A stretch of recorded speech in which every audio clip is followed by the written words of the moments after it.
Okay.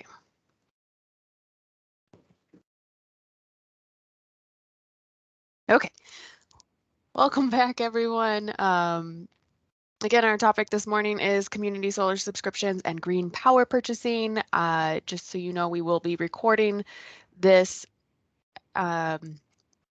the webinar, as well as share any slides and links and resources with you later this week so that you have all of those materials available to you. Just a quick overview of our agenda this morning. We're going to hear from Peter Lindstrom from CERTs, just an overview of community solar gardens and green power purchasing. And then we will hear about installing community solar gardens from Timothy, hear from a case study from Jen and City of Woodbury, and then hear more about programs with Moorhead Public Services from Travis, and then Lissa from CERTs is going to share some recent changes and what's on the horizon and what's to look forward to. We have times for questions at the end of our presentations today, but please feel free to raise your hand or enter questions into the chat, and we can make sure that we're asking those along the way as well.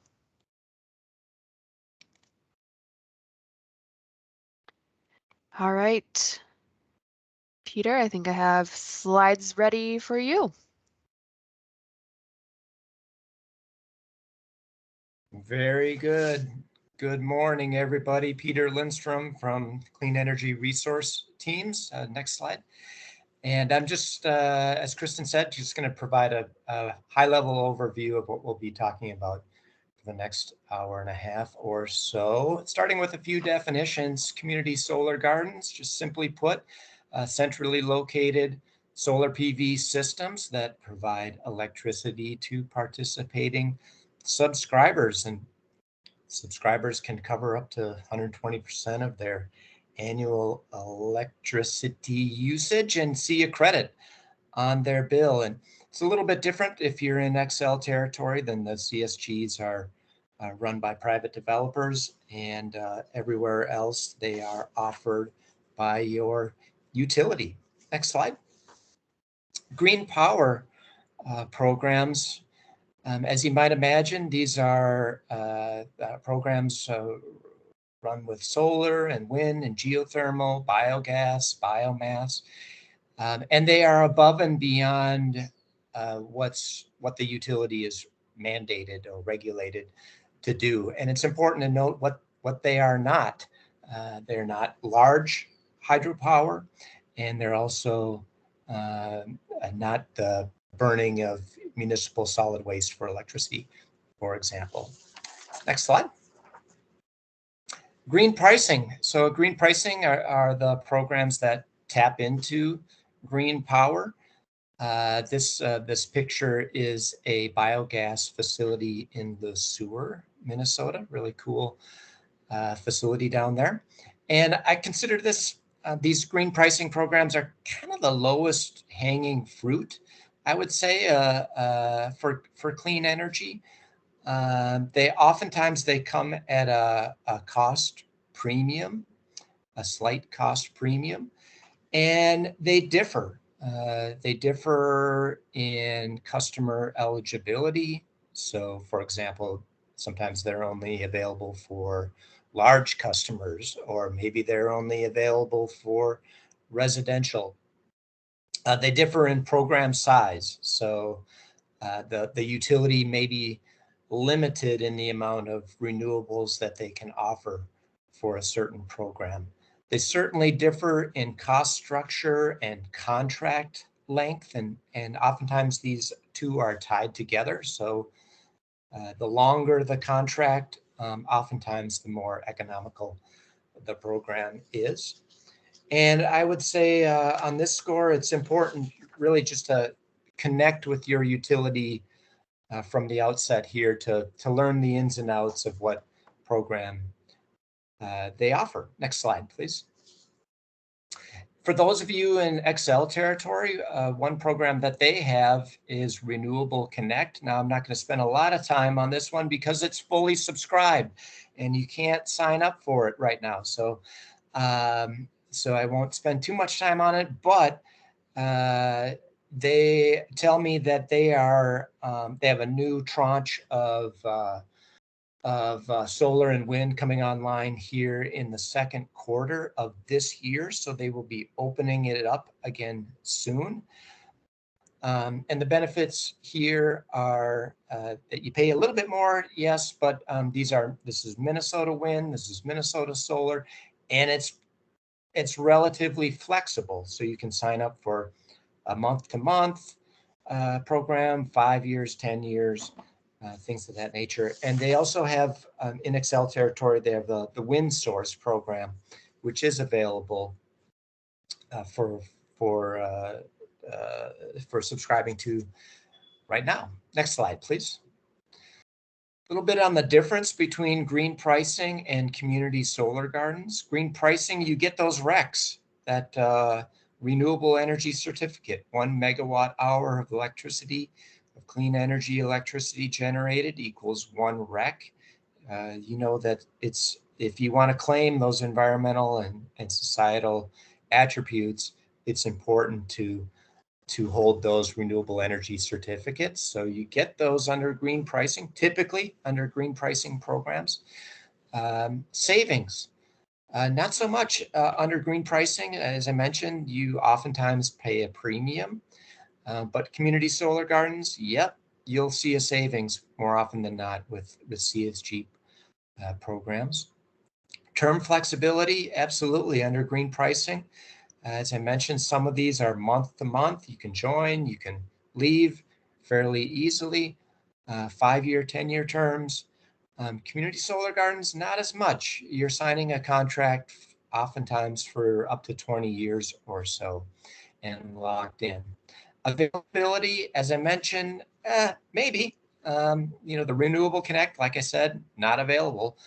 So good to check with your utility on those. And community solar gardens, maybe, but especially in the metro area, they're filling up fast. And both of them absolutely encourage clean energy in the state. Next slide. So the most frequently asked question of the FAQs that I get regarding community solar gardens is, where can I subscribe? And for those of you in Excel territory, I point them to the Excel website where the Excel Solar Rewards community website, and they have a spreadsheet that I'm pointing to there where you can view Minnesota solar gardens in progress. And on this spreadsheet, it's pretty helpful. It doesn't exactly answer the question of where you can subscribe, but it does list all of the CSGs in Excel territory. It lists the name of the garden, where it's located, who owns the garden, what their contact information is, and whether or not they are taking subscribers or not. And the frustrating thing is that last piece, that last column, whether or not they're taking subscribers or not, it often just says not provided by the developer. But you can sort the spreadsheet by county. And like I said, it has that contact information. So it gets you maybe 90% of the way there. So that's helpful. Next slide, please. Also, the CERTs website, Clean Energy Resource Teams. We have great information on both community solar gardens and green power programs, almost A to Z on both of these. AgriLite to Excel for the CSGs, and what's that say? City of Adrian to Excel on green pricing programs. So there's a lot of CSG programs out there, lots of green pricing programs that are available for you to tap into. And I encourage you to go to the Clean Energy Resource Team's website to learn more about both of these options. Next slide. And this is the GreenStep Cities workshop. So if your question is, well, gosh, if I do any of these things, can I advance under GreenSteps? And of course, the answer is absolutely. And here are the different actions that take these programs into consideration. BP 15, 26, 0.2 and 26.4, both will help you advance in GreenStep cities. And, you know, Kristen's favorite part of the GreenStep website is showing cities that are actually doing these things. And so there's a lot of examples out there. I'd say with CSGs, especially, there's dozens and dozens and dozens of cities that have community solar garden subscriptions. Now we can advance to the next slide. I found these two resources to be helpful in addition to the CERTs website, and I'll send these over to Kristen to send out after the meeting. But Excel has a really nice renewable energy comparison chart, the pros and cons of each one of their programs. And then NREL and the EPA and the Department of Energy put out this guide to purchasing green power that is really very comprehensive, very helpful in helping cities make these types of decisions. That's my overview. Thank you. Thank you, Peter. I see a couple questions. One might have been answered. Okay, so Dylan asks, maybe Peter, you can help with this. What is the difference between Renewable Connect and question? And I think I'm not 100% positive about this, but I think WindSource, they may be transitioning that to Renewable Connect. But I would say that one of the main differences is Renewable Connect uses solar. WindSource, obviously just wind. There may be some differences in the contract term and the pricing as well, which I'm happy to provide more information about that. Thank you. And then one more in here.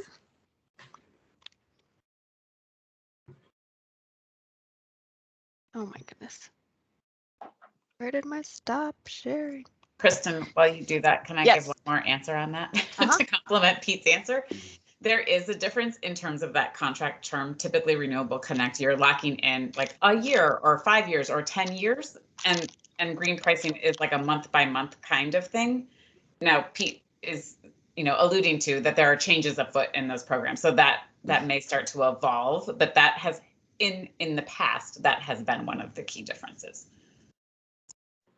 A follow-up question on that is, does WindSource source from places outside of Minnesota? No, Lissa says no. No, they've been sourcing from within Minnesota, but it is older wind. It was wind that was developed 20 years ago, whereas I think the intent with Renewable Connect is for it to be new renewables, sort of to Pete's point, like it has been new solar, and WindSource has been older wind, and that's part of why they're reevaluating the program. Yeah, I think Excel has 150 megawatts coming online here pretty shortly of utility scale solar. That'll all be allocated towards Renewable Connect. Great. Okay, I think if we have other questions, we'll circle back to those, but I think we can move on in our agenda. So thank you, Peter. I will stop spotlighting you. And we're gonna have Timothy from Cooperative Energy Futures, and I think you're gonna share your screen and slides. Great, thank you. I am having no files available. Let me see what I can. Here we go. Let me know if this is coming through. Yes. Great. Not in the presentation mode yet. Okay, I think I just got there, so I might have a little bit of a lag. You seeing presentation mode now? No, and you might have to actually stop sharing. Make sure it's in presentation mode and then reshare for it to do the right thing. Okay, well, I'm having a very hard time getting to my team sharing window while I'm in presentation mode. Sure. So I guess I can get started while I'm trying to figure out the tech. And we can look at it with the, just do what you did. Okay. Or I could share if you would prefer. Let's just do it this way. I will screen share again. Sorry for technical difficulties, everyone. Okay. Again, I'm Timothy Denherder-Thomas. I'm General Manager of Cooperative Energy Futures. We're a clean energy cooperative based in Minneapolis, but working with communities across the state. And I'm going to talk about community solar with a specific focus on access for residents and equity. And one of the places that I wanted to start is just looking at the role that community solar has played in expanding the solar industry statewide.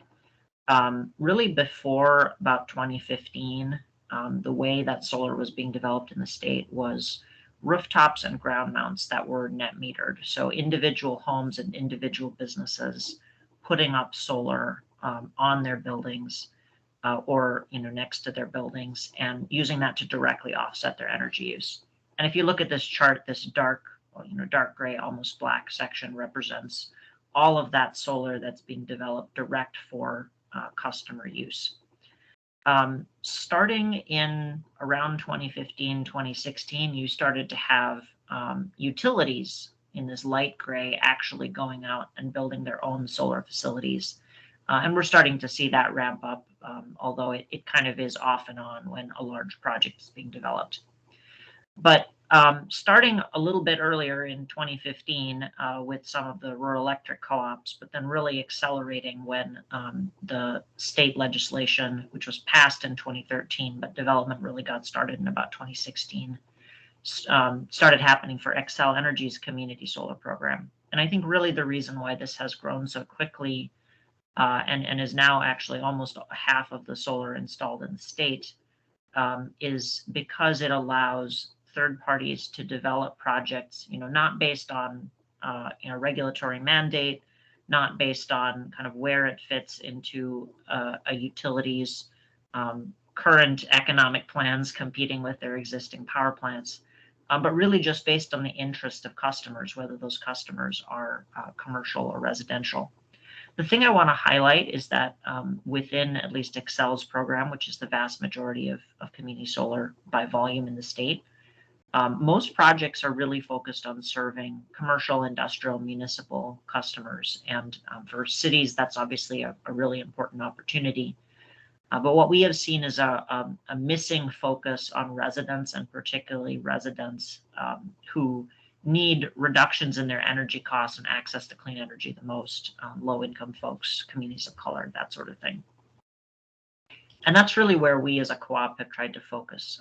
We have really tried to draw a line in the sand about what we stand for, about what community and community solar should mean.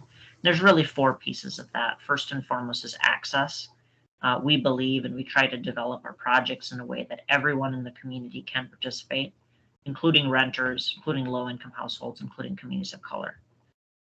Community creation. So it's become very normal, again, at least within the Xcel Energy program, that is the majority of community solar in the state, for it to really be a third-party kind of private development effort. And we, as much as possible, really seek to work with local governments, local community-based organizations to envision and launch projects that are really focused on benefiting their community. Ownership. We are structured as a co-op. We create ways for our subscribers, whether or not they're investing anything on the front end, to become member owners of these projects and to have direct democratic control through the co-op and reap the benefits of those projects.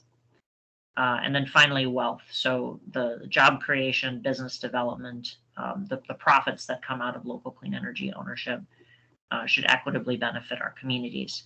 And one of the things I'll highlight just at the end of this presentation here, after I've shared a couple of examples, is there's a lot of ways that cities and local governments can partner to help make these projects happen and to ensure that those benefits are really reaching community residents and benefiting the local economy. And we're very excited about that. And I know that CERTs has been doing some work supporting cities and in evaluating that kind of option. But first, I just wanted to share a couple quick examples. This is a launch event for the Shiloh Temple Community Solar Garden that we built in 2018. This is on the roof of Shiloh Temple International Ministries, which is a primarily African-American church in North Minneapolis. We partnered with the church to host the project, also partnered with a neighboring mosque. The speaker here is Reverend Bishop Howell, and the guy standing next to him is an imam from Masjid An-Nur Mosque, which is also one of the subscribers. So it's an interfaith project, and those two places of worship subscribed for 30% of the project, and the remaining 70% is about 30 community residents from North Minneapolis. Here we also have local elected officials, some of the installers, some of the subscribers. We also had a very strong focus, and this is true throughout our projects, and we think is an increasingly strong focus in the solar industry as a whole, on minority workforce development and job training. So these are some of the members of the crew that installed this project, as well as several of our other projects, through a training program in the North Side. And I just wanted to highlight that one of the guys in this picture is also a subscriber to this project. So worked on building the project, is getting credits from the energy generated by the project. And a couple of years ago also ran for our board of directors and is now on the board of Cooperative Energy Futures governing the structure. So again, it's just kind of demonstrating the ways that clean energy starts to look different when people in our communities can play all of those roles in the process of making it happen. This is just a picture of what that Shiloh Temple project looks like from the air. That's downtown Minneapolis in the background, Broadway Avenue in the foreground, and the Church of the Solar. That was our first project, but we've done many others.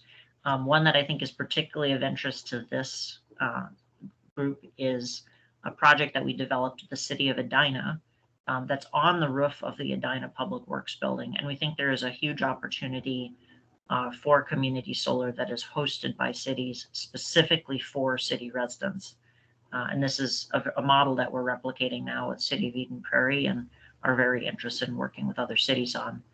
This is a much larger project, about 670 kilowatts, serves about 70 households in Edina.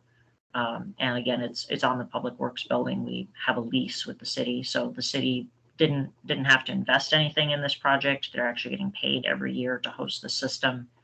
And we're able to put in very clear requirements about how we had to source our membership from the local community. And we're now seeing that model expand in our collaboration with Eden Prairie to include low income and other equitable access requirements that the city is putting in, which we're very excited about as well. We've also done some unusual or unique designs. This is community solar that we built as a canopy over Ramp A in downtown Minneapolis. We've done some of these canopy projects. They are a lot more complicated, a lot more expensive. There's usually other funding that has to be brought to the table to make this happen. But it is a way to fit solar into the much more urban ecosystems in a way that can provide some other benefits, in this case, shaded covered parking. So we have experience working in those unconventional solar design formats as well. Just wanted to briefly talk about what it means to be a cooperative and how that relates to our model. We're pretty much all familiar with the structure of a small business, the structure of a corporation. A cooperative is in some ways very similar, except that, whereas a corporation distributes profit to its shareholders in proportion to their investment, a cooperative distributes profits to members in our case as a consumer co-op, customers or subscribers in proportion to their use. This means that we distribute profits to low-income households and renters who may not have made any upfront investment because they're just paying month by month, just the same as we do to a household that may have subscribed up front, which is actually a small minority of our households, based on how much energy they are using and how much of their energy they're offsetting from the project. So there's really a way to build wealth and create community assets through this model. Board of directors, in some ways, again, very similar to a corporation or organization, but in a cooperative chosen directly by members by an election. And then, a very similar familiar structure of employees managed by a general manager and serving customers, except in a co-op's case, customers are members. So I just wanted to share that to really highlight what it means to be a business that is trying to close the loop in terms of accountability to and generating benefits for the people and communities that we serve. I wanted to close out just by highlighting the ways that municipalities and local governments can work with organizations like ours to make this type of project a reality. On the left here are really the main scopes of work that a community solar garden developer such as ourselves needs to accomplish in order to pull this off. First and foremost is securing a location. For many of the early stage of community solar gardens, including many that cities directly subscribe to, community solar was usually being developed in green fields outside the city. That's great. It's relatively cheap. It produces a lot of energy, but a lot of those spaces to do community solar like that and connect to the grid are being occupied, and the ability to build more projects like that is running out in many parts of the state just because of how much capacity there is on the grid. What we've seen is that the capacity to add community solar in cities, in the urban environment, is virtually limitless from a perspective of how much energy can the grid handle. The challenge is finding rooftops where the building owner is willing to make a 25-year commitment to host solar. Again, not having to invest anything in that project up front if they don't want to, but just to offer that rooftop space for solar. We've, again, worked with several cities that have directly hosted community solar on municipal buildings. We're also in some discussions where cities are connecting us with large commercial properties in their area to host community solar for the benefit of local residents. We have to go through the process of interconnecting with the utility. Sometimes cities can help with that, but it's usually pretty minor. Selecting and managing installation contractors and their collaborations that cities can participate in to set requirements, especially for projects that they host, about hiring equity and workforce development efforts, as well as collaborate and provide support for those workforce development programs themselves. Cities are also obviously very involved in local permitting, usually not so involved in the process of structuring and securing financing. And then when we have to go out and engage members of the community, we've had very active collaborations with cities defining the priorities for who should be served, whether that's just residents in the city or residents of specific economic or social statuses. And cities can also participate in subscriber engagement, direct promotion, collaboration, highlighting this. We've had some really good collaborations with City of Eden Prairie and others on engaging people in the local community. The final thing I'll mention, there's a lot of operating work that we take care of, technical management, ongoing subscriber management. But in that last piece, we have found a really powerful role that local governments can play as what we call backup subscribers. So in the financing of these projects, one of the biggest questions that financiers ask is, how do you make sure that there will continue to be subscribers to this project when, as a co-op, we've set terms, and many developers also have similar terms that allows subscribers to exit, if they move out of the area or with, some notice just for any reason. We've created a structure in partnership with local governments and other similar institutions where a large energy using entity, such as a city, can serve as what we call a backup subscriber. And what that means is that that city might subscribe for 1% or 10% or 15% of the project on an ongoing basis to directly offset and save money on the city's energy use, but then also allows that capacity to ramp up slightly when there's a vacancy or default by a residential customer. And that basically creates the security for financiers to say, oh, I know there's going to be somebody to use this energy, because even if 1% or 5% of our residential subscribers leave the area or back out, the city can use that energy for a time until the community solar developer is able to find a new resident to take that capacity. And that's been a really essential piece of how we've been able to structure an offering that is available to anyone without credit checks, without income limits, really making it possible for people who have the highest energy burdens to get the benefits. I'm not going to take very much time on this, but I just wanted to highlight that there's a lot of benefits to a lot of different stakeholders that can be delivered in a roughly megawatt size community solar garden. There's almost $1 million in net savings. There's revenue of between $5,000 to $10,000 a year to the municipality. That adds up, well over $100,000 over time. Subscription benefits to the city as a backup subscriber with a net savings of over $150,000.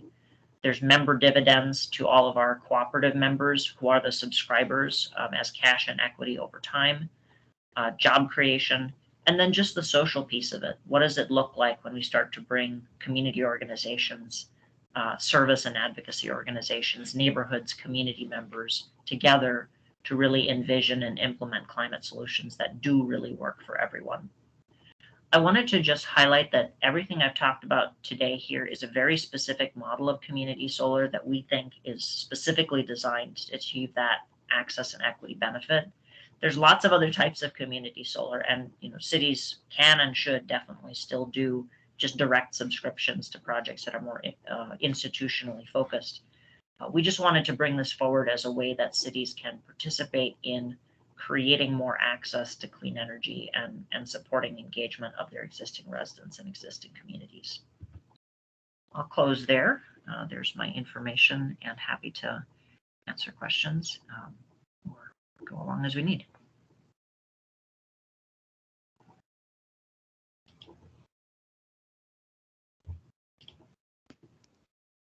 And Kristen is having computer problems right now, so I'm gonna try to help facilitate along.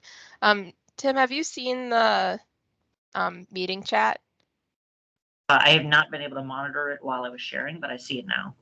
Awesome.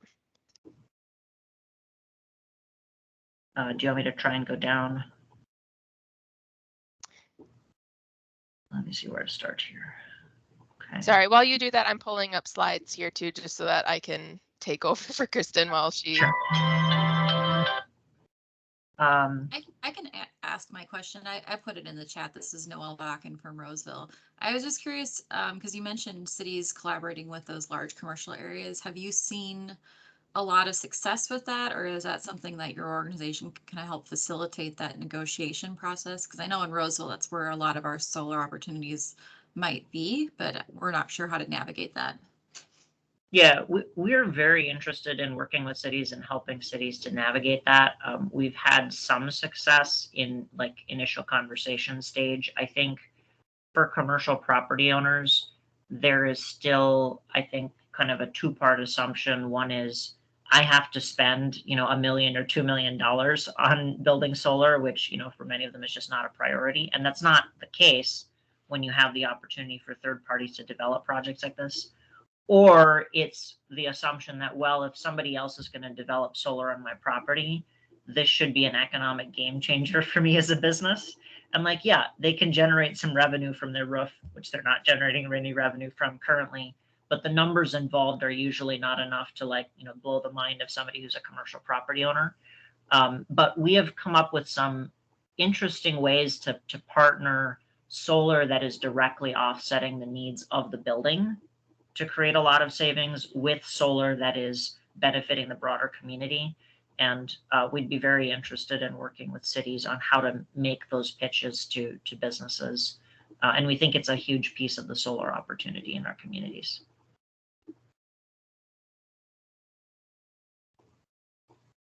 I'm seeing a question from George. Can solar installation be considered community solar if none of the energy system is sent to the community, but it's used to benefit community in a different way? There are definitely some community solar projects statewide, especially outside of Excel territory, where the benefits are being channeled differently. I know there's been some projects in northern Minnesota, particularly connected with tribal communities, where it's basically a net metering system, but the financial benefits are being used to support energy assistance. So the energy assistance agency is directly receiving the savings, but then is crediting financial benefits to low-income households. You know, I think there's still an open discussion about what do we get to call community solar, and happy to continue being part of that. Yeah, so I see a question from Grace about opportunities for municipalities to host solar on parking lots. We definitely see major opportunities there. I think there's a lot of interest in covered parking, but yes, I do think that the economics are really challenging.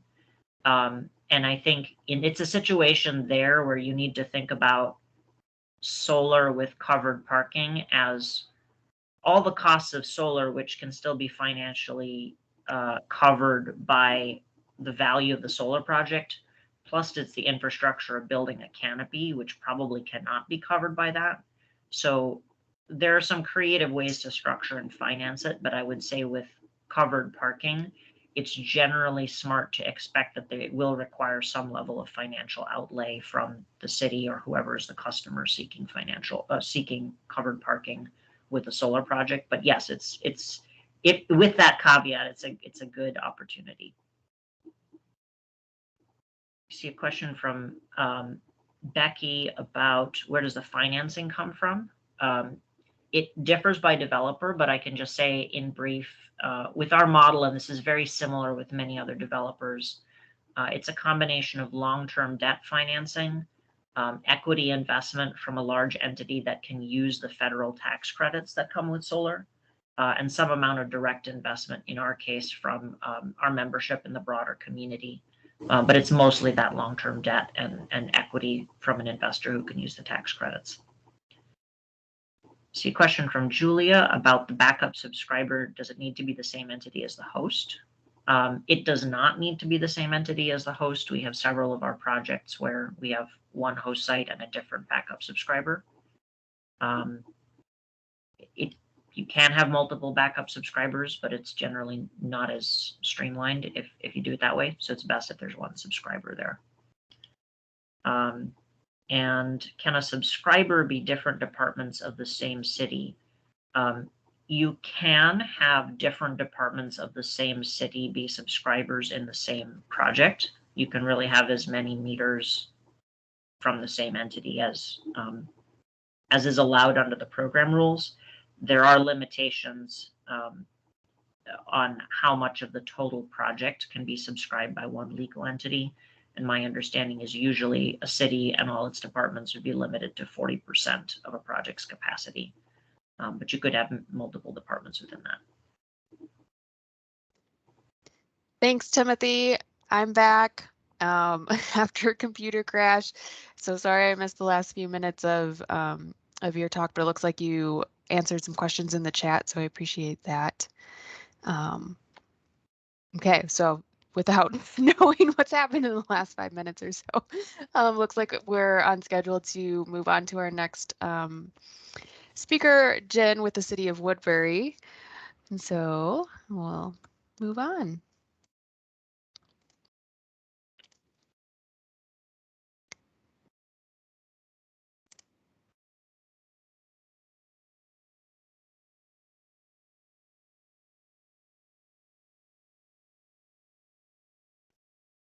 Hi, Jen, we see your slides.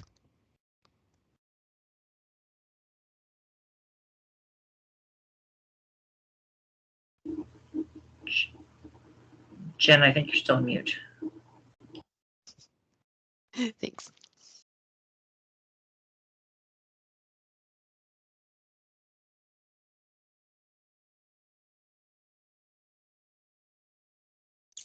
Couldn't be perfect, right? Okay, so now what do you see? Your slides, we can hear you, we can see you. Okay, perfect. I have a couple screens, so I just want to make sure that I have it on the right screen. All right. All right, well, thanks for having me speak today. I'm going to talk about the community solar garden subscriptions that we have for the city of Woodbury.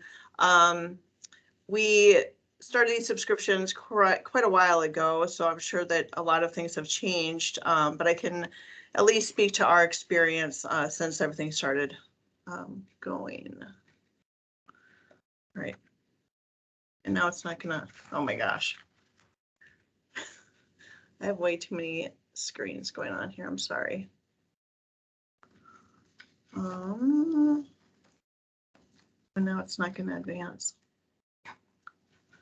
Here, I'm really sorry about this. Sure, or you can try the little arrow buttons on the bottom left too.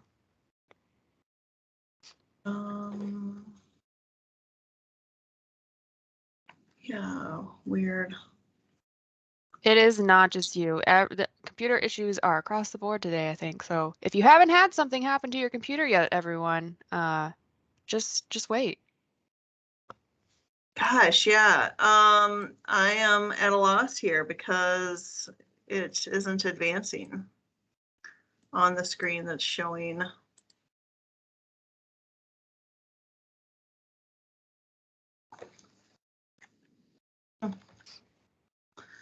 All right. Not sure what to do. The same thing that Timothy did. There you go. Okay, does that look? Does that work? Yep. All right. Okay, we're gonna not do that. All right. We'll go with this. So you can see the energy efficiency first. Yes. Okay, so sorry. All right. Okay, so in the city buildings, we've always worked with energy efficiency before looking at what we should do beyond that. So in a number of our buildings, we have a sustainable building standard that for the B3 guidelines. We have geothermal in 3 of our city buildings. We've done a lot with LED lighting, energy efficient heating and cooling. We have a solar array at our public safety building. It's just a 40 kilowatt system. And we have the solar thermal system at our Healthy Sports Center, which is shown at the top right there. And then we also have 2 green roofs at our one at public safety and one at our city hall building. So I think, obviously the first thing we did, and always should be considered, is energy efficiency before looking at the renewables. I think that's, everybody is familiar with that. So we started looking at developers back in 2015. And so at first we needed to look at what buildings would be good for solar, looking at, whether they could structurally handle the solar, and then like what the roof life was as far as being able to install a solar and how long before you'd have to pull it back down to switch out the roof, and then how much energy is available to subscribe. But the biggest challenge here was evaluating the solar developers. At the time, it seemed like things were just, everyone was coming out of the woodwork for this. So it was really difficult to determine, what companies were legitimate, what companies might not be around very long. And I'll admit there were companies that, we were down a path with, and then all of a sudden we just didn't hear from.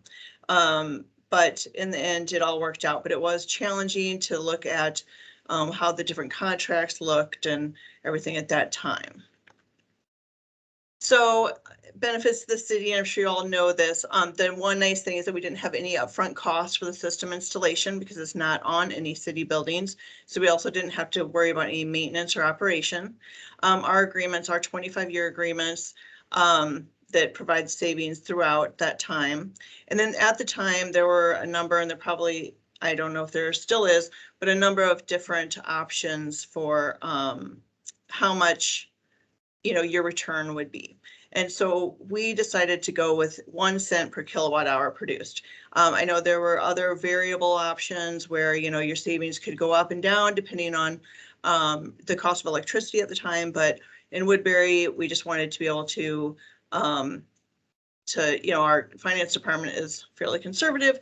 They wanted to be able to just know exactly, or somewhat exactly, depending on the sun, obviously, what our return would be and not take any chances that if the cost of electricity went down too much, we would end up in the red. So the garden locations that we are subscribed to, as you know, you need to be within the county that you are located in or an adjacent county. So we are subscribed to gardens in Chisago, Washington, and Dakota counties.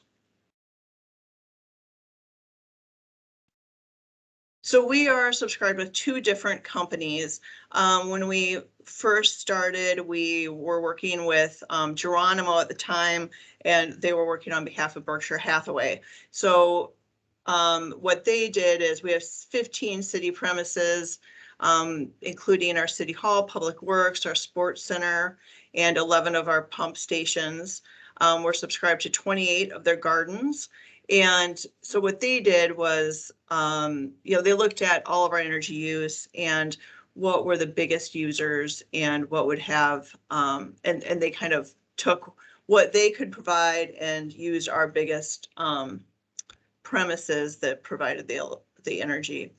So our savings so far, so we started, as I mentioned, we started down this road in 2015, and then we're signing contracts in 2016. And then by the time that we were actually receiving credits was January 2017. So through December of 2021, we've saved approximately $320,000. And then US Solar approached us, and so what they ended up doing, you'll see there's a number more, there's twice as many city premises. So when we were working with Berkshire Hathaway, we, or Geronimo, like I said, we subscribed to those premises 100%. We didn't go to that maximum 120%. So then US Solar came in and said, you know, how about if we tack on that extra 20% savings to those that you're already subscribed to, and then let's look at other potential premises that we could utilize. Solar gardens there, and then they went with, you know, the city buildings. Like I said, those were like the 20%, and then those pump stations. We identified additional pump stations, like our softball field lighting.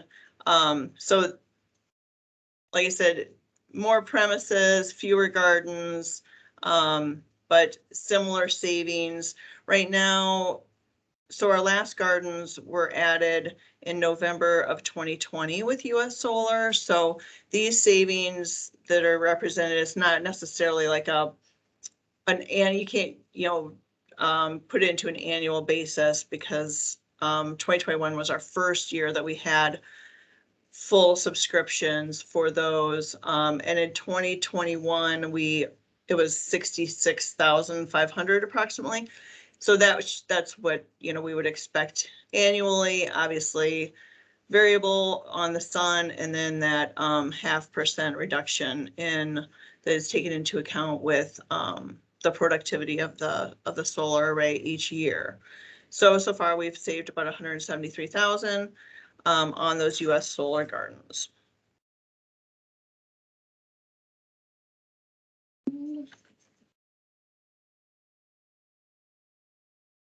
Okay, so what's next? So right now we are subscribed 120% to all of our available energy, except for our fleet services building.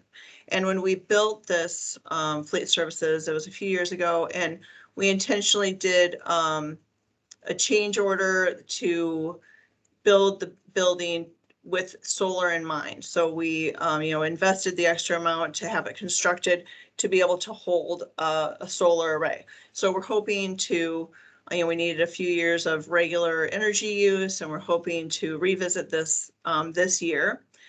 We have 2 more wells going in, so we'll potentially be looking for additional community solar garden subscriptions for those well sites. And then the other thing that we're doing right now is in our 2040 comprehensive plan, we identified a resilience action plan that should be done to formalize goals related to resiliency, the environment. So we've been working as staff, this image that has all the colors and all the things going on. We pulled together like a 20-year timeline of all of our environmental initiatives that have been done at the city. And we packaged it in this environmental stewardship report to present to city council and let them know, like, okay, here are all the great things that we've done. What could be our next step? How can we pull all this together? We've been obviously doing a lot of things, but it would be nice to be able to package it all and have it, you know, develop and formalize goals so that we can move on to our next steps and make it more intentional. So we're hoping that that's the next step. We'll find out in the next few months. And that is all I have. Awesome. Thank you, Jen. I'm not seeing any questions in the chat. Anyone want to raise their hand or ask a question before we move on? I think this is awesome. 120%. What, you know, what is the reason behind that? Why go above 100%? Well, so at first so legislation allows you to go to 120%. So at first we just did the 100, but then, like I said, when US Solar came back and said, you know, hey, let us add this 20% on, we went ahead and went that route, but the legislation allows that. Awesome. Becky, I see your hand raised. You want to unmute yourself? Yes, my question is, how do we, and this might not just be for Jennifer, but how do we bring these kinds of projects that use municipal buildings and provide an opportunity for cities to buy in or be backup subscribers to greater Minnesota? Like, I'm thinking of 12 counties that I used to support as a continuum of care coordinator for housing issues in Northwest Minnesota. How do these greater Minnesota communities that are a little farther out get access to these kinds of programs? Timothy, looks like you want to respond to that one.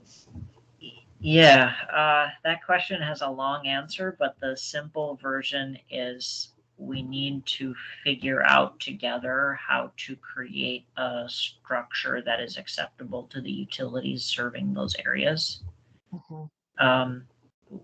You know, in areas served by Excel, we have clear law that says what they have to do. In areas with rural electric co-ops or municipal utilities, or even Minnesota Power Otter Tail, we generally have to work out a program model that is economically acceptable to the utility, and then we can do a project. So again, there are a lot of, as you said, rural electric cooperatives out this way. Have you had a positive experience or receptivity from those co-ops? I would say we have had lots of curiosity and not action yet. Okay. Thank you. Thank you. And next on our agenda, we're going to hear from Travis from Moorhead Public Service, and so we'll hear a little bit more about what's happening in the Moorhead area too. But a couple more questions for you, Jen, before we move on. Lissa asks, what questions do you get most from decision makers?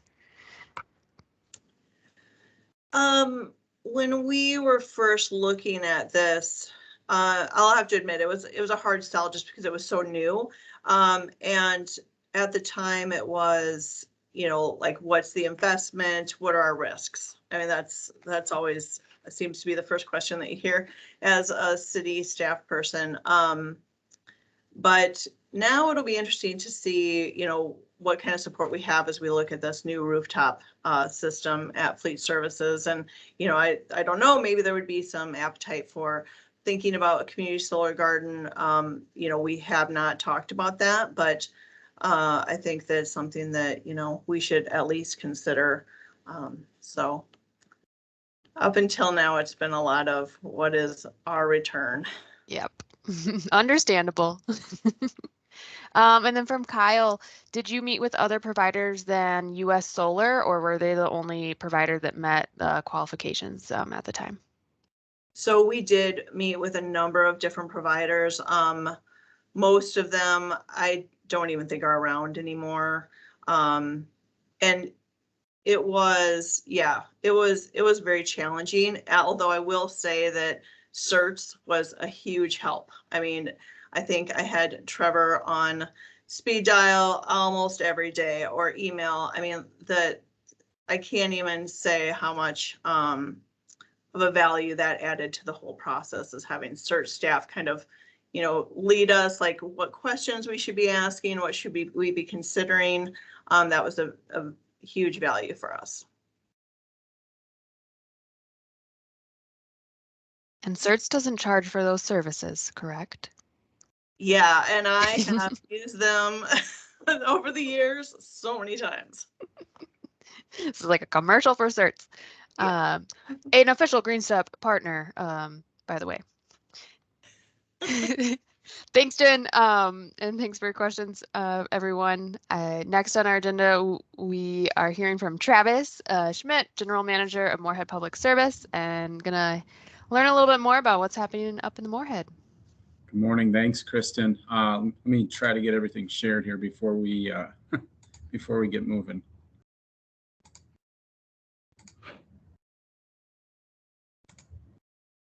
All right. Can you see my presentation?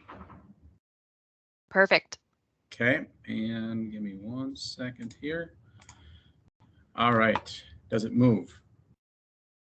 It does. Yes. Perfect.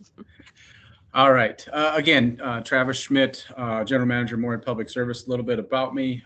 Degree from North Dakota State University in electrical engineering. I also have an MBA from University of Mary. I've been employed with Moorhead Public Service for about 14 years. But the last 2, I've been the general manager. So been involved with a lot of these renewables and clean energy projects that we've been doing over the last roughly 20, 25 years. So my presentation again today, who is MPS, what's our energy of the past look like, and where we're going with our current portfolio. Then we'll just talk about the renewables and clean energy that MPS is using, and then just give you guys some additional information as well. Again, who is Moorhead Public Service? We are the electric and water utility. We were established back in 1896. Again, we have a board of 6 members, 4 ward members. 1 is appointed by the mayor, and we have 1 sitting city council member as well. We are a company of about 60 employees. And a lot of those people are boots on the ground. There are linemen, our water crew staff, and then we've got our billing and collections group as well too. So again, just a little more information on Moorhead Public Service. We've got just under 20,000 electric customers. Our electric sales is pretty high, and we have a revenue of about $40 million a year. Again, Moorhead Public Service is a non-for-profit or a cost of service base. So there's no shareholders. We just try to keep our rates down and that's how we do that. Again, we're also a water utility, and we have just a little over 13,000 customers, and on an annual basis, just a little over about 1.3 billion gallons of water usage every year, and revenue sales of about just under 10 million. Energy of the past. So before we had a utility, we were purchasing some power from a firm in Fargo, North Dakota, right across the river. That was during the 1880s and 1890s. We started our first plant up in late 1895, and that was a wood-fired, very small generator. Since that, or from that time on to the late 60s, we had added a lot of coal and diesel generation as well, and we had 2 of those generators still in operation up until the late 90s, and then early or 2011, I should say. Back in the late 50s, when they were damming up the Missouri River, Moorhead had the opportunity to tie into that system as well. So we tied in 1957, and WAPA actually capped the usage out of those reservoirs in 1973. At that time, MPS did take 100%, which has really been helpful in keeping our rates low. Because of the growth that was going on in the Moorhead area, in 1982, we joined Missouri Basin Municipal Power Agency, That's now known as Missouri River Energy Services. They're out of Sioux Falls, South Dakota. And at that time, they had just been a member or owner in the Laramie River Station in Wyoming. That's a very large coal-fired plant, and that's kind of where we started our tie-in with the joint action agencies. Again, I don't have anything longer back than this. This is kind of an average Missouri River Energy Services member energy sources. So as you can see, back in 2005, we were roughly 49% coal and 50% hydro. That has changed now that we're in from 2020 and on. It's an interesting topic to look at, because in those, and it doesn't, the graph doesn't tell a lot. If you look at it a little bit closer, we've actually added 30% more energy in 2020 from 2005. So like I said, the chart doesn't tell the whole story. So with that, Missouri River membership has added 34% more clean and carbon-free energy while using 30% more over the last 15 years. So that's an important piece to look at in that. One of the cool initiatives that happened, Missouri River, about 3-4 years ago, put together a program called Bright Energy Choices, and I'll talk about that a little bit later. But if you can see, in 2020, MPS was 88% carbon-free power supply. Again, 57% of that was already renewable. So we really only had to go another 12% to get 100% net zero carbon in 2021. And we've done that again for 2022 as well. So just a little bit more on our current energy portfolio and how that's looking. We've got 27% is market purchases. And again, all this is done through Missouri River Energy Services. Missouri River Energy Services is our supplemental power supplier. So our main power supplier is Western Area Power. We've basically turned off all of our generation in Moorhead that we've had from the late 1890s on. Again, we've got a little bit of natural gas. We've got some coal, some nuclear, solar, wind, a little bit of diesel as well too. So, and so just again, what was our 2021 energy requirements? Again, 440 million kilowatt hours were needed. We purchased roughly 232 million from WAPA and about 208 from Missouri River. And then we had our own internal generation, and I'll get to that in a little bit, mostly solar and wind on that. Again, our peak demand is 83. So again, that's a key piece as we talk through this. It takes a lot of solar and wind to pick those things up. So joint action agencies is kind of why, it's helped us get to the 100% net zero carbon. It'd be a lot more difficult just as a utility ourselves trying to do all this without any external resources. So again, here's the current energy portfolio for Missouri River members. As you can see, we've got all the hydro on the Missouri River. Our coal is out in Wyoming. You can see we've got some solar, again, wind up in North Dakota and Minnesota and Iowa. And then we've got a new hydro project, which I'll talk about in a little bit as well, in Pella, Iowa as well too. So again, Missouri River is a 61 member joint action agency. So we've got membership in North Dakota, South Dakota, Minnesota, and Iowa. The largest membership group is actually Minnesota.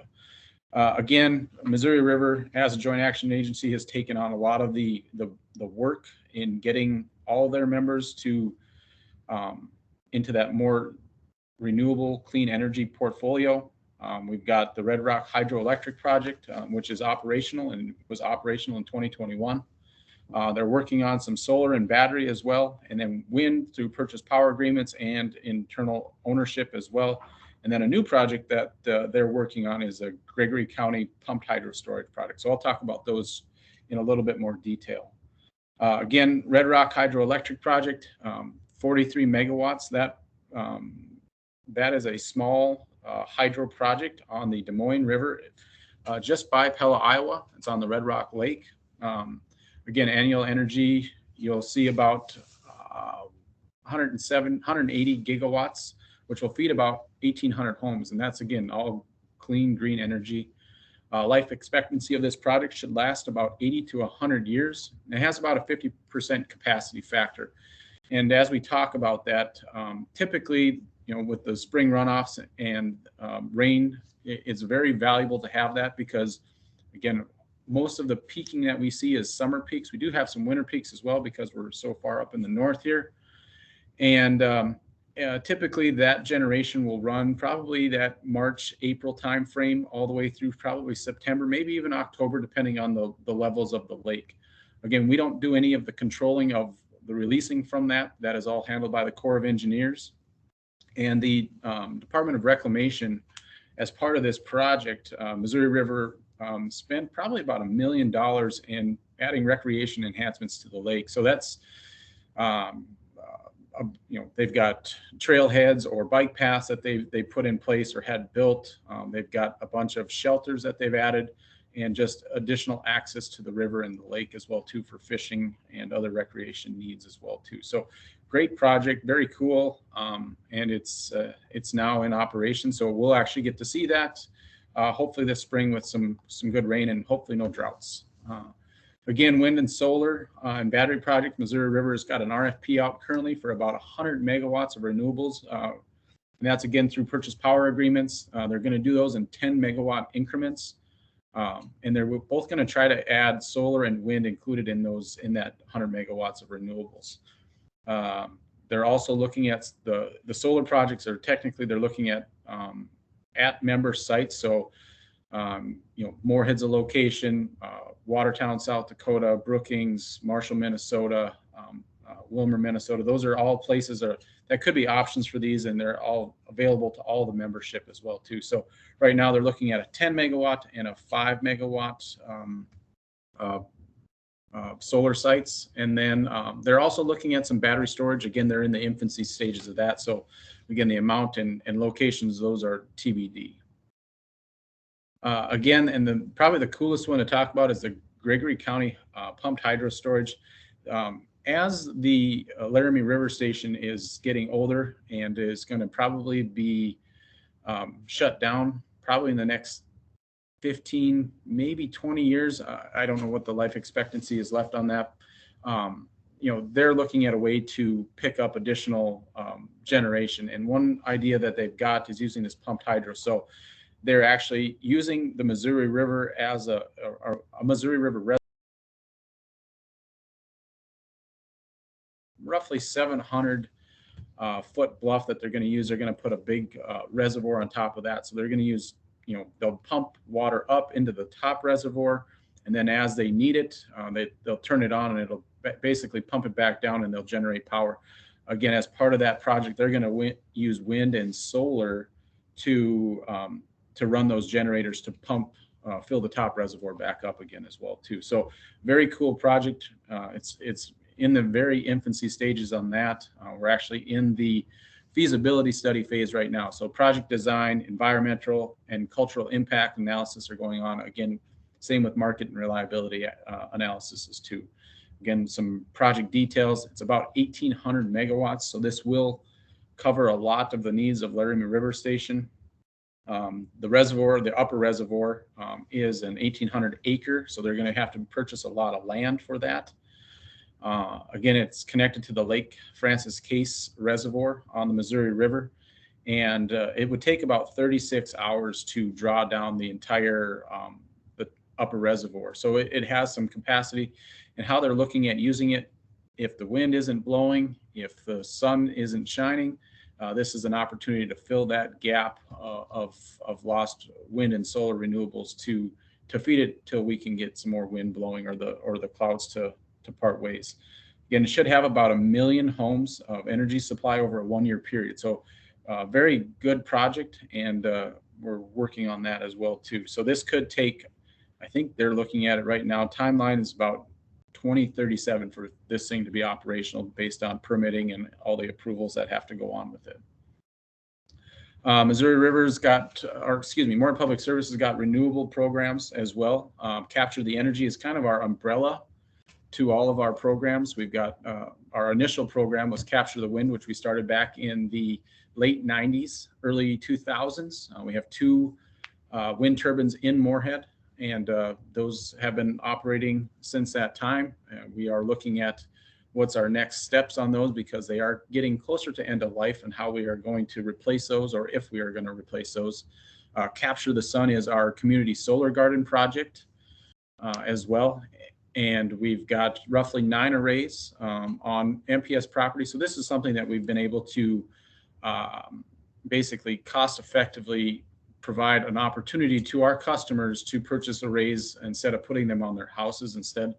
We do have roughly 13 residential and or commercial installments in Moorhead as well too. And then our other program that we've got is our Capture the Earth program. And this is a geothermal program. We've looked at it a couple times, but because natural gas is was so cost effective, we really couldn't make a community-based geothermal program work. Now that natural gas has gone up in price, we will be looking at that again to see if there's something we can do there with some type of a development. Again, energy efficiency, we'll talk a little bit about that, but this is basically incentives, rebates for our customers to do more efficient lighting, VFDs. We work with all of our customers. A lot of our commercial customers use this a lot more than our residential to see some type of cost savings and reduction in their energy bills as well. Again, the Clean Energy Program. This is again through Missouri River Energy Services. It's called Bright Energy Choices. This is how we were able to attain 100% net zero carbon through renewable energy certificates. Their cost to the membership is about 1/10 of a cent. That has about a $50,000 to $60,000 cost to Moorhead Public Service. So we were able to do this without even having to raise rates to our customers. Initially 3-4 years ago when they initially had it, it was about 1/2 cent, and that's a huge factor increase. So it took us about 2 years until the pricing came down until we could actually tie into this. So it was a good opportunity for Moorhead. Our board was very happy with it, and so was the city council as well too. Again, pricing on these RECs are good for about 4 to 5 years, so we should be continuing with net zero carbon at 100% for the next 4 to 5 years. Great program. Really, how we got in Moorhead, how we got to 100% net zero carbon really easily, and that's the key takeaway from today is work with your joint action agencies, work with your local co-ops or your IOUs to find good ways to be more of a clean energy city. Again, a little bit more information. I don't know if these are all correct. I did a lot of scouring of the internet yesterday trying to find all the information, but the IOUs, everybody has some type of program. The only one I was struggling with was Heartland Consumers Power District down in the southwest corner of Minnesota. There wasn't a whole lot of information I could find on their membership and if they had programs, but 1 cent, 3 cents, there's a lot of different availability out there for some type of clean energy programs. And again, as a city, you'll have to try to find what's best for your city. G&T's a little bit more expensive, but they've all got different options and how you want to handle it. Some use it as a 50 or 25, 50 or 100% buy-in basis as well too. And then again, with the municipal joint action agencies, again, there's a lot of municipals in Minnesota or municipal electric utilities in Minnesota. They've all got options based on what joint action agency they're a member of as well too. So again, a lot of information there, and I will take away from that. But again, overall, what we've talked about today, Moorhead and City of Moorhead and Moorhead Public Service have been able to attain the GreenStep's level 4 initiative by some of these pieces that Moorhead Public Service has done, whether it's converting LED lights or lights to LED, all of our renewables, community solar gardens, and our green energy choices. So with that, I will stop sharing my screen and I will take some questions if you got them. Awesome. Thank you, Travis. Yeah, loved hearing the history, kind of where you've been and how you got, to 100%. And yes, like you said, your work has directly helped support the city advancing in the GreenStep program too. So, Lissa, I see your question here. Hutchinson has also used the program to go 100% clean like you. Do you know if other MRES members have as well? Yes, I don't know all of them that have done it. I know Barnesville, Minnesota, just about 25 miles from Moorhead, Cool. is as well. I think Detroit Lakes has as well too. I could be incorrect on that, but any one of the 61 members has an opportunity to do this. So it's really up to them. Again, they've got to make sure it's financially possible to do it. Again, the key takeaway is Missouri River has done an excellent job of looking into the future and trying to find what's best for their membership and providing it to them in a cost-effective manner so that rates don't again skyrocket. And that's a key piece. We have to deal with Fargo across the river, and there's Excel and Cass County Electric over there. So we always are battling with rates and trying to get businesses in Moorhead compared to going over to Fargo. Another question in here, and I don't think that you guys serve any tribal reservation areas, but do you know if MRES has worked with tribes? Good question. I don't think so. I know as part of the Gregory County project, they will be working with the tribes on that project, making sure, because of the cultural studies that have to happen. But Western Area Power does work with the tribal entities as well too. Some tribal entities, I shouldn't say just WAPA, I should say Department of Energy, because I think tribal nations across the United States have the opportunity to have access to the hydroelectric dam power. Okay. And then Becky had just a clarifying question on, can you explain what Capture the Energy is again? Sure. Capture the Energy is our geothermal program that we've got a few installations. They're more private installations. So a homeowner, if they wanted to put geothermal in on their property, they have the abilities to do that. We've been looking at a more like a development based project, something larger scale than just a small one house opportunity, trying to do a full development. So if you're talking 40, 50 homes in a development, we'd like to see the opportunity for all of them to have geothermal through a district heating or geothermal system instead of a one geothermal system for one property. That hasn't really come to fruition yet, but that's something we're working on. The last year we looked at it with a developer. Unfortunately, we couldn't. It was hard to pen out. The return on investment. Basically, by the time we got it paid off, we were paying to replace parts and everything else, or replace the entire system. So, with natural gas being a lot higher now, there's a lot more probably opportunity for that to be to come to fruition. Great vision. I thought it would capture the earth that was geothermal. I saw a separate header that said Capture the Energy. Oh, yes. Well, yeah. So Capture the Energy is just kind of the umbrella to all of our Capture the programs. So it's more of an umbrella to tying, capture the wind, capture the sun, capture the earth in those. So sorry, I misunderstood the question. No problem. Thank you.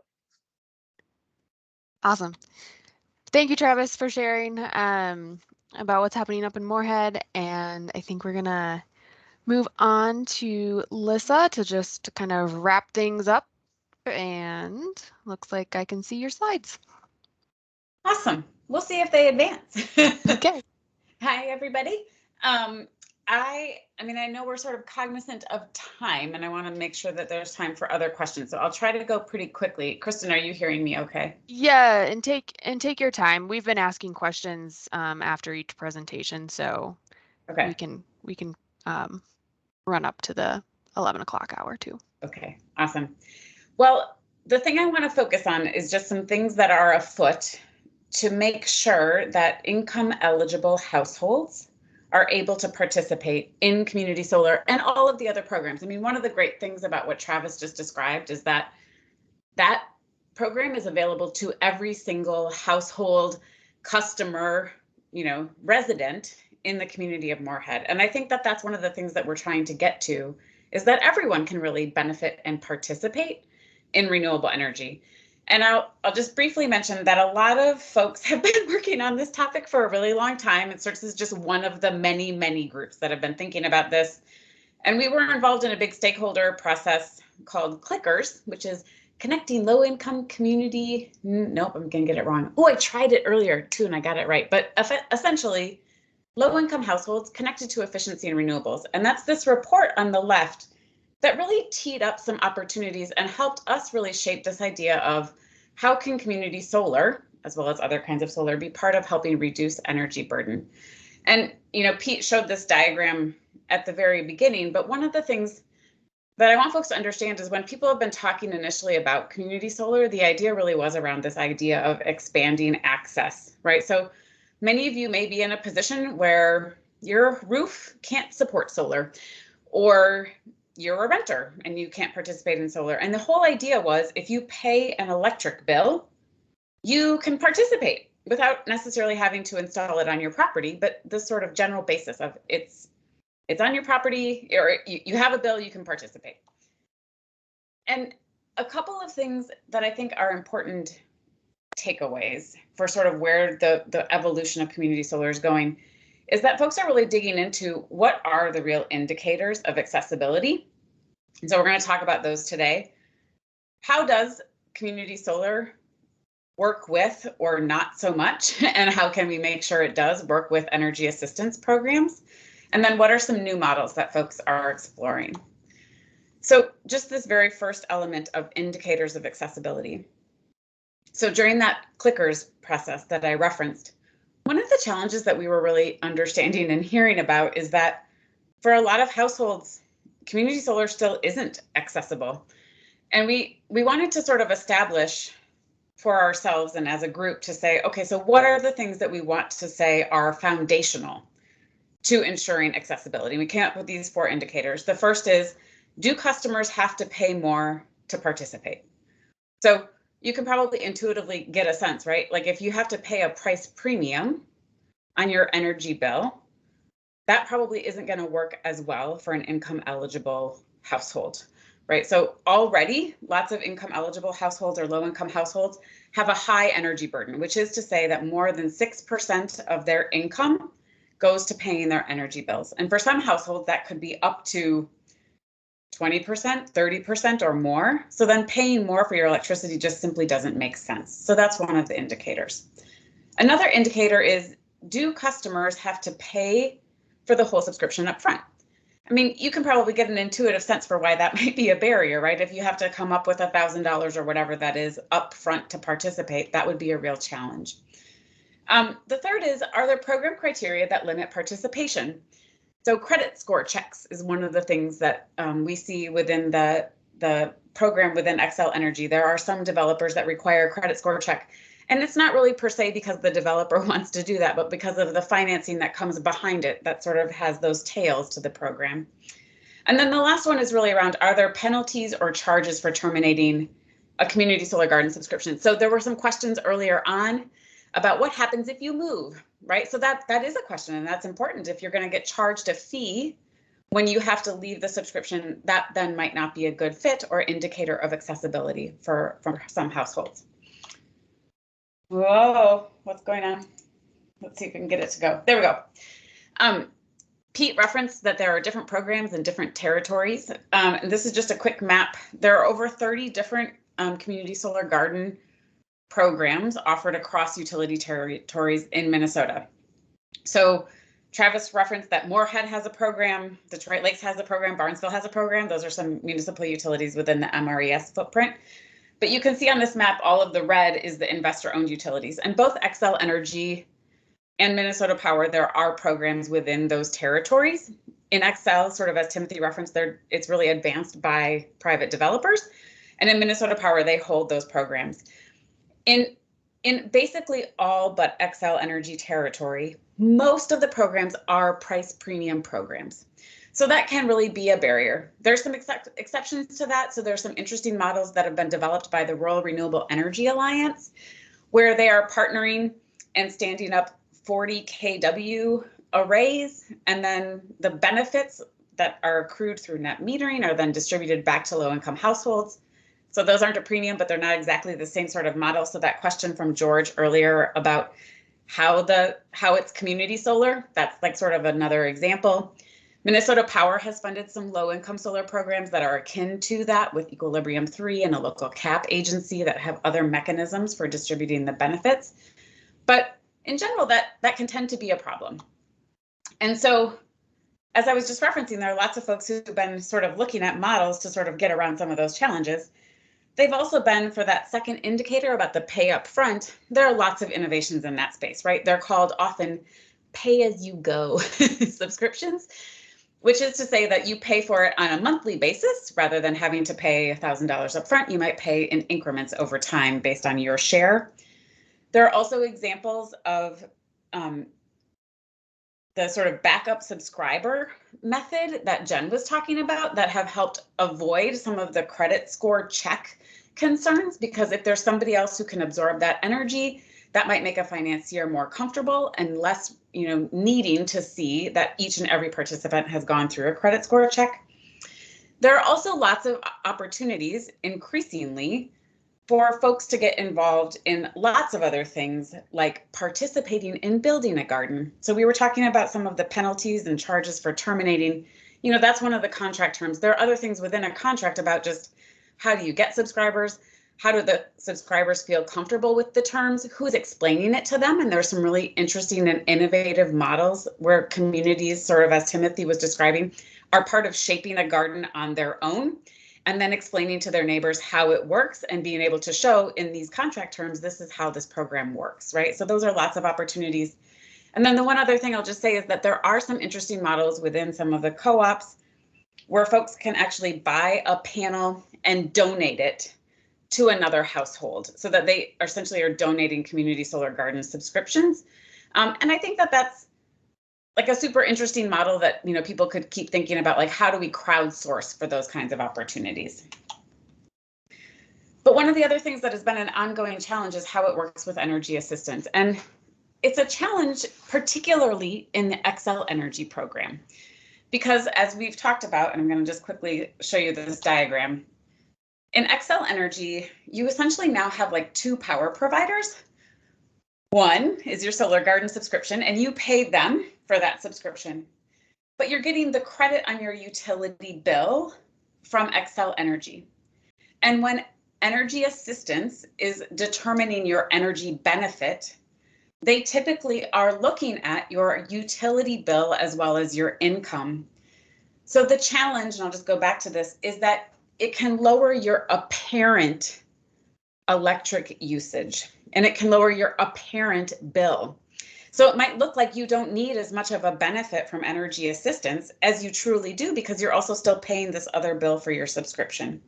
And that's particularly problematic for folks who heat with electricity, because that's typically in the past how your benefit has been based. But what has happened this year, I'm going to just quickly skip ahead, is that the Energy Assistance Program based at the Minnesota Department of Commerce has changed their process and is now including solar garden subscription costs as one of the energy costs they consider. This is part of a broader change to look at overall energy burden for households as they estimate the energy assistance benefit. So rather than just heat, it's heat and electric. But now a household can, on the energy assistance application form, in this top corner, you see this red line coming down to solar garden. You can actually list your solar garden company by name. And that triggers for the Department of Commerce that they have to go and also try to talk to that garden operator, just like they do with your utility typically, and collect your subscription bills, because then they can fold that into their assessment of what your energy burden is. There is also, you can see this arrow down on the left by the word optional, an opportunity to assign some of your energy assistance benefit to pay for your subscription, so that you're able to then cover all of those bills through your energy assistance participation as well.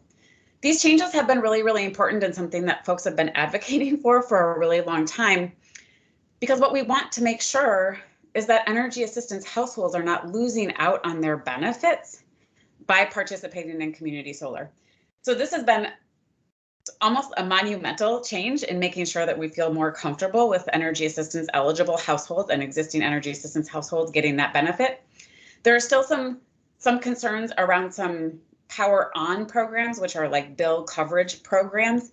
Because of how they look at your bills, it's still just the electric utility bill and not that solar garden subscription. So there's some other challenges to be addressed, but this is a really big and substantial change. The other thing I just want to quickly reference, 2 last slides, are that we are doing some projects with a municipal and a cooperative up in the sort of northern central part of the state, looking at how can we design more inclusive and equitable solar projects. So this is a project called the Equitable Solar Access Project. It's done. CERTs is participating with Department of Commerce, folks from the Chan Lab at the Humphrey School, and several utilities, as well as community action partners, to say, how can we help ensure access to low-income households? How can we make sure it's not a price premium? How can we tailor programs to help those with the highest energy burden, or particularly the highest electric burden? And how can we do this in ways that we can scale and make replicable across the state? And so we're really honing in on, a couple of different project models and trying to tease out how those would work, but really focusing on that cooperative and muni space, because that's where we're seeing a little bit of a barrier in terms of getting community solar to be at that right price point for low-income households to participate. One of the really exciting things about the project from our perspective is that it's integrating the energy assistance program, where they already have folks that are participating and screened who they've said are low income. And those energy assistance programs already notify the utility that this is a participant, and so they pay those benefits. And we're saying, what if the benefit is actually coming through solar as opposed to just those energy assistance payments? So we think that that's a fun and exciting model. And then Timothy referenced some of the work that's being done to think about how could governments provide an opportunity to local residents to participate. And one of the things that Pete and I have been working on is helping shape an RFP that local jurisdictions could use to help encourage equitable solar. And we've been working with a group called the Just Solar Coalition, a group of folks that have been working together since about 2014, really thinking about what does a just solar standard look like, and using some of the recommendations they have around workforce, but also ownership and ecology, like having pollinators under the panels as part of that screen to say, when we're going out for an RFP, these are the kinds of things that we're looking for in a developer, because we want to provide this collection of benefits, this just solar collection of benefits back to our residents. So we hope to have a sort of sample RFP ready to go yet this spring, and would welcome opportunities to connect with folks who might want to use that. And I'll stop sharing. That was really quick. Sorry for talking so fast. Thank you, Lissa. I think all of that was really important to close us out with. Are there any questions? Does anyone know if we already, my internet also went out during this workshop, so I'm just having a day. Does anyone know if we answered Dylan's question about what percentage of the over 30 programs are already full? So Dylan, it's hard to say. Many of them are full, and some of what actually happens is that some of the municipal utilities that are participating in the Southern Minnesota Municipal Power Agency, or SEMPA program, they opt in and out on a year or 2-year or 5-year basis. And so then they take subscribers, but then they're not taking new subscribers, even though somebody could still hold the benefit. So it's not a very clear-cut answer always. Minnesota Power's program is full. And many of the programs in the cooperative and municipal utility territory have actually had a hard time filling all of the subscriptions. And there are actually many that are not fully subscribed.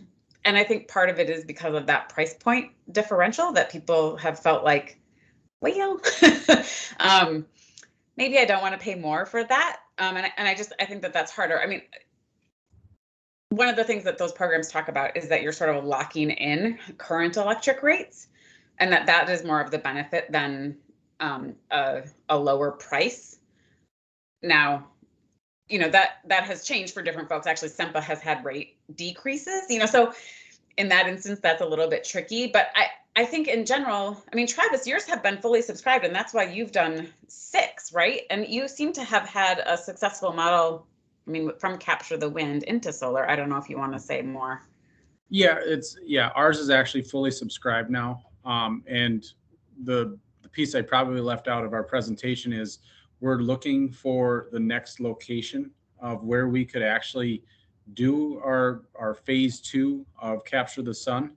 The other piece of that is because we went 100% net zero carbon, there's really, there's no need to have the capture the sun piece right now. I should say probably a stopgap is probably a better way to say it. The way it works for us is, the subscriber owns the panel, and I think it was like $400 a panel. It really, again, it's the way for somebody who's a renter or a low income person to afford to have solar if they want. Mm-hmm. It's transferable, so if they decide to move, they can transfer it to somebody else as well too.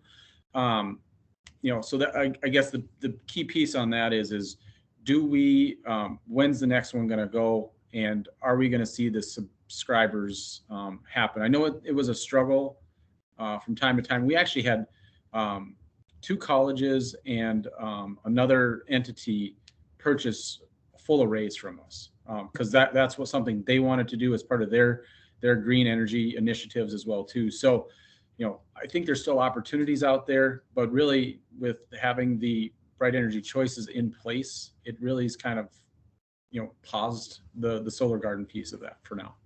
Yeah, and I'll add a couple other things. I mean, Travis, and I'm sure you know this, but your solar garden program was much cheaper than many others were, right? So you guys were offering panels at $400 and others were more like $1,100 and $1,200. So I think you've, seen, more wild success. I think the campus piece sort of speaks to, that's the same up in Minnesota Power Territory. The University of Minnesota Duluth has been one of the anchor tenants for one of those bigger projects because they have their own clean energy goals and they want to be able to capture the RECs in the same way that you have for the whole of your community from Missouri River. And that isn't necessarily the option everywhere. And that's been one of the driving forces behind some of folks' desire to have that. I think the other is, and I just wanted to harken back to this have you worked with tribal partners question earlier. I mean, Leech Lake Band of Ojibwe has been a huge catalyst behind some of the models with the Rural Renewable Energy Alliance, which has been, really instrumental in helping Leech Lake provide more of those clean energy benefits through not a direct bill credit, but through dollars coming to the Energy Assistance Agency and then helping support those energy assistance households. So there are lots of different motivators for community solar and RECs in general, right? And so I think that that's important to understand that context as we think about what programs are right in certain places. And for some folks, like Timothy was referencing, it's ownership, right? And having that self-determination. So I just think that different motivation drives different kinds of projects, and the more options we have for folks, the better. That was preachy, sorry.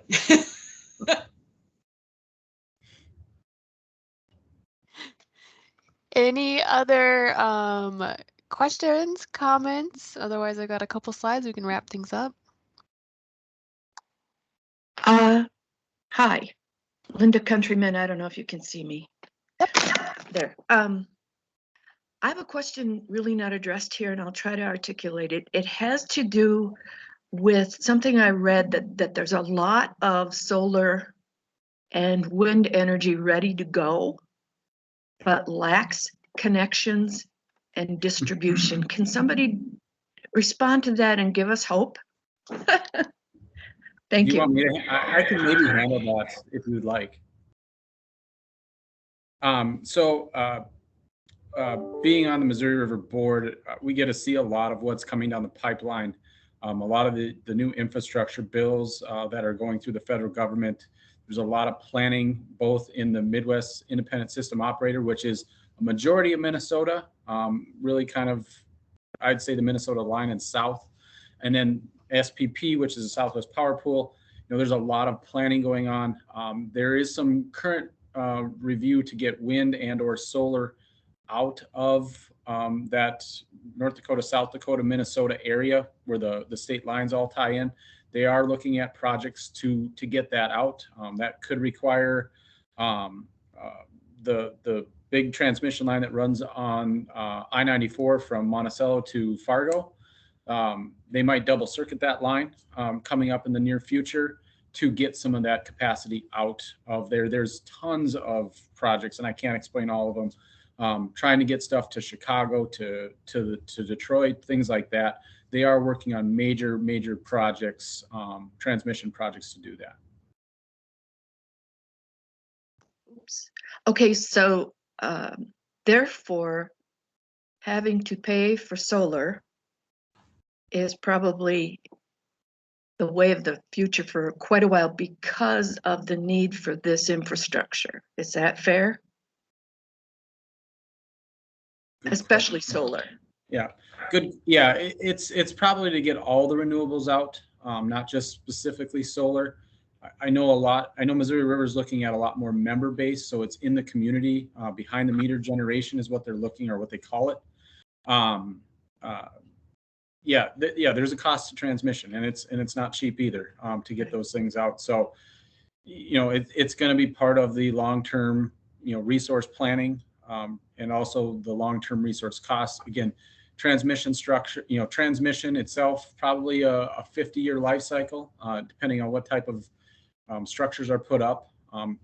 Even 100 years it could last. It really depends on how it's built and the way it's built. So again, it's going to be part of your energy costs one way or another. You don't see it on your bill. It somehow gets encompassed into the rates, whether it's residential or a transmission charge that, Moorhead Public Service would pay a transmission charge as part of our purchase power, but you would just see it in the rates. You wouldn't, and co-ops do it a little differently. They have like a renewables charge or some type of transmission charge as well that they basically show that on their bill. Moorhead Public Service doesn't do that. We just encompass it as part of the overall cost. Okay. And one selfish question I just wanted to ask is, Stillwater has bluffs, and I know we're generally not a good location for wind, but it seems to me because of the bluffs, and I'm in the rural area, I think it might be worth a look. Is that something we can have assessed? Again, maybe reassessed. Who wants to answer that? I mean, it's really tricky because with wind power, you're looking for a long undisturbed fetch, right? So you think about the wind is coming like this, and you want this long undisturbed area to get your best wind resource. And even though you may be rural in Stillwater, there's a lot of development in and around those areas. So to get a particular, a sort of 2 megawatt, 2.5 megawatt turbine up in that area may be quite tricky. It's just not maybe the best wind resource. And no. Yes, so I totally hear you. And bluffs are good for that, but there's also, the scale of development is tricky. Linda, the other thing I would just add though is I think there are more folks, as Travis was alluding to, thinking about the sort of behind the meter, sort of development, so that you're avoiding some of the transmission because you're providing it locally. And there's also a level of resilience. And so I think that folks are thinking about like, how can we do that? How can we think about microgrids? And it might not be large scale wind, but there might be other kinds of resources that could be developed. Last comment, I hope you can get involved in the Bayport transition from coal. They're talking about a hotel and boat slip, but I sure hope Renewable is a piece of that, at least microgrids. Thank you very much.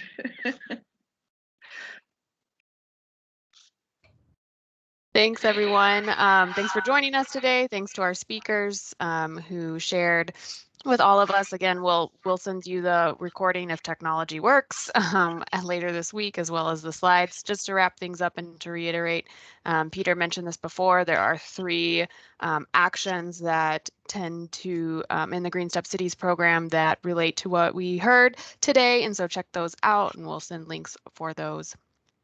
Also, just a really quick note that Green Corps member host site applications are open. And so this is a great opportunity for governmental units as well as nonprofit organizations, 501(c)(3) schools, school organizations or institutions can all apply for Green Corps members. 11-month service, 40 hours a week on average, working on environmental sustainability and all kinds of great areas. So do check that out if you are interested. And Emily, thank you for putting links in the chat. And then next up, we have more workshops to come. So in February, we're taking a break. Well, February and March, we're taking the end of February and March, we're taking a break to have open office hours for GreenStep cities and tribal nations who are working on action and metric reporting, which is due April 1st. But we also have some workshops. Well, we're not taking a break because we have workshops in there. We added some smart salting trainings in there for free. So for local leaders, as well as parking lot and sidewalks. So check those out if you participate in salting application or decision making around that. And then back in April, we will talk more about compost and yard waste programs with a possible field trip opportunity. So those are coming up. Thank you again to everyone for joining us today. Sorry about the technology issues. Hopefully it wasn't so bad on your end. It was on mine. And Lissa too. Okay. So thank you again to everyone, and we will see you around. Thank you.